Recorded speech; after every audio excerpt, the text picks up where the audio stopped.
ஜூலை 12 நடைபெறும் குரூப் 4 தேர்வில் 3934 பணியிடங்கள் நிரப்பப்பட உள்ளன. வாங்கி படியுங்கள். Sura's TNPSC Group 4 Guides. வெற்றி நிச்சயம். Also available at Amazon, Flipkart மற்றும் surabooks.com. ஒரு மகிழ்ச்சியான செய்தி. இதயம் நலனையின் விலை லிட்டருக்கு ரூபாய் 105 குறைஞ்சிருக்கு. செப்டம்பர் 2023ல 1 லிட்டர் இதயம் நலனையின் அதிகபட்ச விலை ரூபாய் 503. ஆனா இப்ப 1 லிட்டர் இதயம் நலனையின் விலை ரூபாய் 398 மட்டும்தான் தமிழ்நாட்டுல.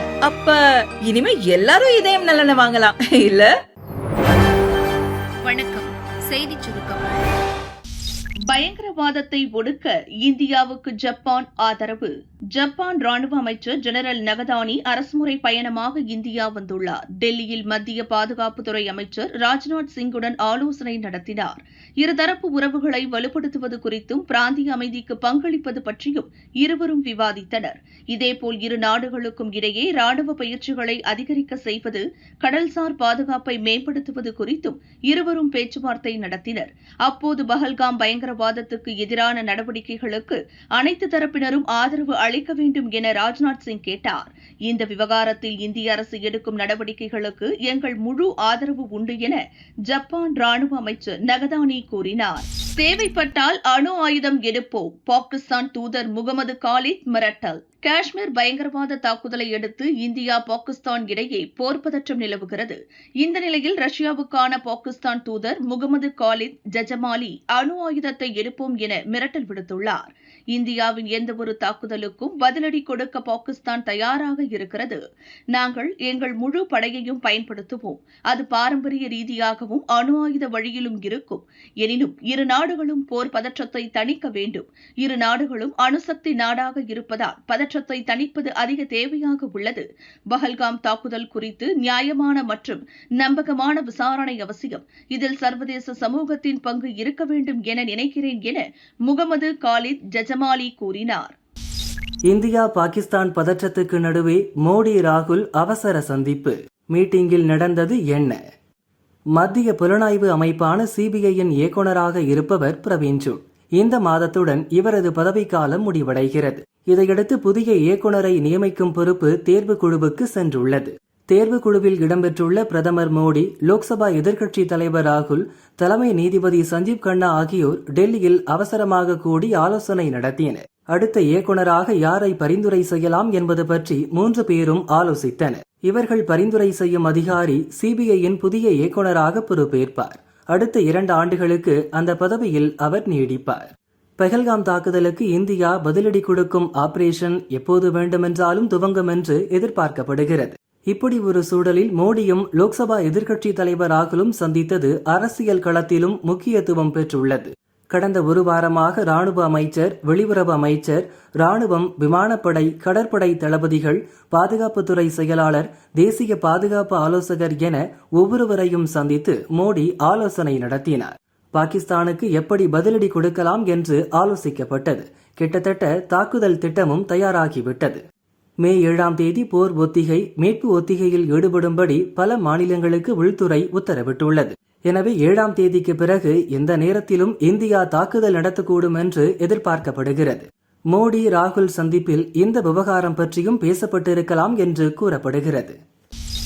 பயங்கரவாதத்தை ஆதரிக்கும் பாகிஸ்தானுக்கு பணம் தராதீங்க, ஆசிய வங்கியிடம் இந்தியா வலியுறுத்தல்.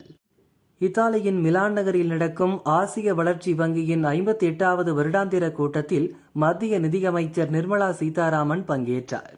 இதில் இந்தியா, சீனா, ஜப்பான், தென்கொரியா உள்ளிட்ட உறுப்பு நாடுகளின் பிரதிநிதிகள் பங்கேற்றனர். உறுப்பு நாடுகளில் நிறைவேற்றப்படும் உள்கட்டமைப்பு மேம்பாட்டு பணிகள் மற்றும் வளர்ச்சி திட்டங்களுக்கு ஆசிய வளர்ச்சி வங்கி கடன் வழங்குவது வழக்கம். அதன்படி இந்தியா, பாகிஸ்தான் உட்பட பல நாடுகள் ஆசிய வளர்ச்சி வங்கியிடம் கடன் பெற்று பல திட்டங்களை நிறைவேற்றி வருகின்றன. வங்கியின் வருடாந்திர கூட்டத்தில் பங்கேற்பதற்காக இத்தாலி சென்ற நிதியமைச்சர் நிர்மலா சீதாராமன் ஆசிய வளர்ச்சி வங்கியின் தலைவர் மசாடோ கண்டாவை சந்தித்து பேசினார். தனியார் துறையுடன் இணைந்த வளர்ச்சி பணிகளில் இந்தியா மிகச் சிறப்பாக செயல்பட்டு வருகிறது. அதற்காக கார்ப்பரேட் வரி குறைப்பு, GST வரி விதிப்பு, உற்பத்தி பெருக்கம் உள்ளிட்டவற்றின் மூலம் கட்டமைப்புகளை வலுப்படுத்தவும் நவீனப்படுத்தவும் இந்திய அரசு பல்வேறு நடவடிக்கைகள் மேற்கொண்டுள்ளது என மசாடோ கண்டோவிடம் நிர்மலா சீதாராமன் கூறினார். பிரதமர் நரேந்திர மோடி தலைமையிலான அரசின் வளர்ச்சியடைந்த பாரதம் என்ற இலக்கை நோக்கிய பயணத்திற்கு ஆசிய வளர்ச்சி வங்கி உறுதுணையாக நிற்கும் என அதன் தலைவர் மசாடோ கூறியதாக நிர்மலா சீதாராமன் எக்ஸ் தள பக்கத்தில் பதிவிட்டுள்ளார்.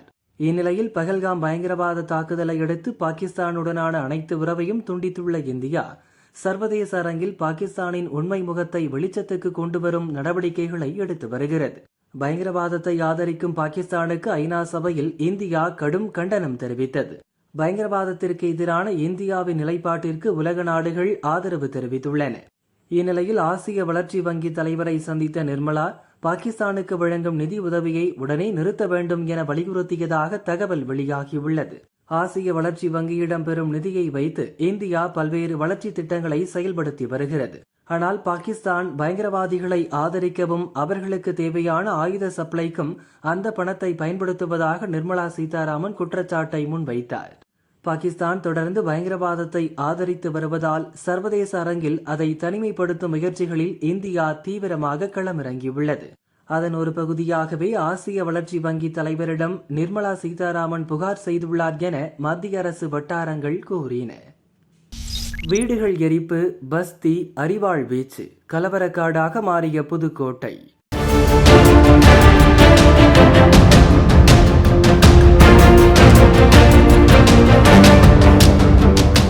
புதுக்கோட்டை ஆலங்குடி அருகே வடகாட்டில் அரசு புறம்போக்கு இடத்தில் கோவில் மற்றும் விளையாட்டு திடல் உள்ளது. இது தொடர்பாக இரு சமூகத்தினரிடையே முன்விரோத பிரச்சினை உள்ளது. அவ்வப்போது ஆலங்குடி தாலுகா அலுவலகத்தில் சமாதான கூட்டம் நடத்தப்பட்டு வந்தது. இந்நிலையில் திங்களன்று வடகாடு முத்துமாரியம்மன் கோவில் தேர் திருவிழா நடந்தது. அப்போது இரு சமூக இளைஞர்கள் முன்விரோதம் காரணமாக மோதிக்கொண்டனர். இதில் அங்குள்ள குடிசை வீடுகளுக்கு தீ வைத்ததாக தெரிகிறது. அந்த வழியாக சென்ற பஸ்ஸுக்கும் தீ வைக்கப்பட்டுள்ளது.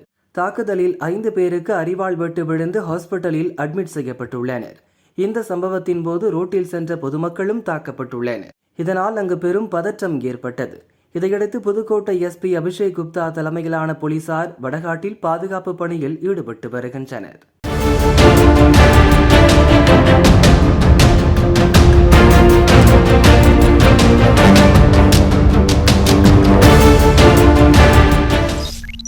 இன்று 4 மாவட்டங்களில் கனமழைக்கு வாய்ப்பு.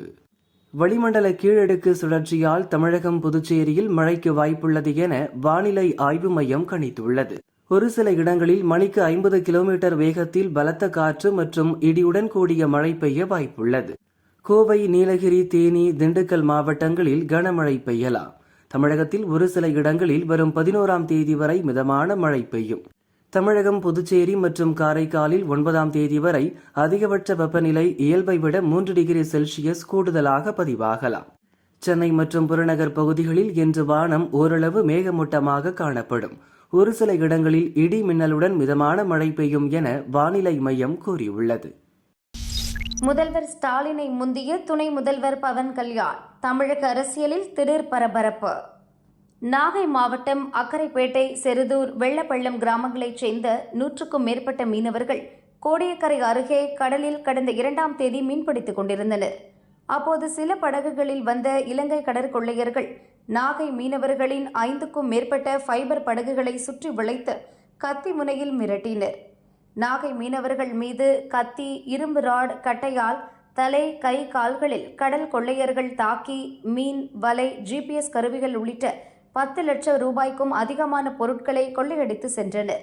இந்த சம்பவத்தில் 20க்கும் மேற்பட்ட மீனவர்களுக்கு காயம் ஏற்பட்டது. அவர்கள் நாகை அரசு மருத்துவக் கல்லூரி மருத்துவமனையில் சேர்க்கப்பட்டனர்.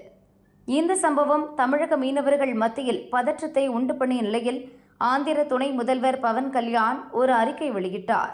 வங்கக்கடலில் நடந்த சம்பவங்களில் தமிழகத்தைச் சேர்ந்த 24 மீனவர்கள் தாக்கப்பட்டது ஆழ்ந்த கவலை அளிக்கிறது. நாகப்பட்டினம் மாவட்டத்தைச் சேர்ந்த அந்த மீனவர்கள் நடுக்கடலில் தாக்கப்பட்டுள்ளனர். கடும் துன்பத்தை சந்தித்துள்ளனர். இதனால் அவர்களின் வாழ்வாதாரமும் பாதிக்கப்பட்டுள்ளது என்பதை அறிந்து மிகவும் வருத்தமுற்றேன். இந்தியாவும் இலங்கையும் நீண்ட காலமாக நல்லுறவை பகிர்ந்து வருகின்றன. இதை மனதில் கொண்டு மீண்டும் இதுபோன்ற சம்பவங்கள் நடக்காமல் இருக்கும் வகையில் மத்திய வெளியுறவு அமைச்சகம் இணக்கமான முறையில் பேச்சு நடத்தி பிரச்சினைக்கு தீர்வு காண வேண்டும். இந்தியா மற்றும் இலங்கை அரசாங்கங்கள் பரஸ்பர ஒத்துழைப்புடன் செயல்பட்டு இந்த பிரச்சினையை தீர்க்க ஆக்கப்பூர்வமான பேச்சுவார்த்தையை நடத்த வேண்டியது மிகவும் அவசியம். இருநாட்டு மீனவர்களின் பாதுகாப்பையும் கண்ணியத்தையும் உறுதி செய்யவும் இரு நாட்டின் கடல் எல்லைக்கு மதிப்பளிக்கும் வகையிலும் இந்திய இலங்கை அரசாங்கங்கள் தொடர்ந்து முயற்சிகளை மேற்கொள்ள வேண்டும் என பவன் கல்யாண் கூறியுள்ளார். பவன் கல்யாண் இன்று காலை 11:45 மணிக்கு இந்த அறிக்கையை பதிவு செய்தார். தமிழ் மீனவர் பிரச்சினைக்கு சுமூக தீர்வு காணும்படி மத்திய அரசை ஆந்திர துணை முதல்வர் பவன் கல்யாண் வலியுறுத்தி அறிக்கை வெளியிட்டது தமிழக அரசியல் வட்டாரத்தில் பரபரப்பை ஏற்படுத்தியது. இந்நிலையில் இன்று இரவு முதல்வர் ஸ்டாலின் மத்திய வெளியுறவு அமைச்சர் ஜெய்சங்கருக்கு கடிதம் அனுப்பினார். சமீப காலமாக தமிழக மீனவர்களை அடையாளம் தெரியாத இலங்கையைச் சேர்ந்த நபர்கள் தாக்கும் சம்பவங்கள் அதிகரித்து வருகிறது. கடந்த 2ஆம் தேதி நாகப்பட்டினம் மாவட்டத்தைச் சேர்ந்த 23 மீனவர்கள் இலங்கையைச் சேர்ந்த மர்ம நபர்களால் தாக்கப்பட்டுள்ளனர். மீனவர்களின் பாதுகாப்பை உறுதி செய்ய வேண்டும். மீனவர்கள் மீதான தாக்குதல்கள் மீண்டும் நடக்காமல் தடுக்க வேண்டும். அதோடு நமது மீனவர்களின் படகுகளை மீட்டுக் கொண்டு வர இலங்கை அரசிடம் பேசி உரிய நடவடிக்கைகளை எடுக்க வேண்டும் என வெளியுறவுத்துறை அமைச்சர் ஜெய்சங்கருக்கு ஸ்டாலின் கடிதம் எழுதியுள்ளார்.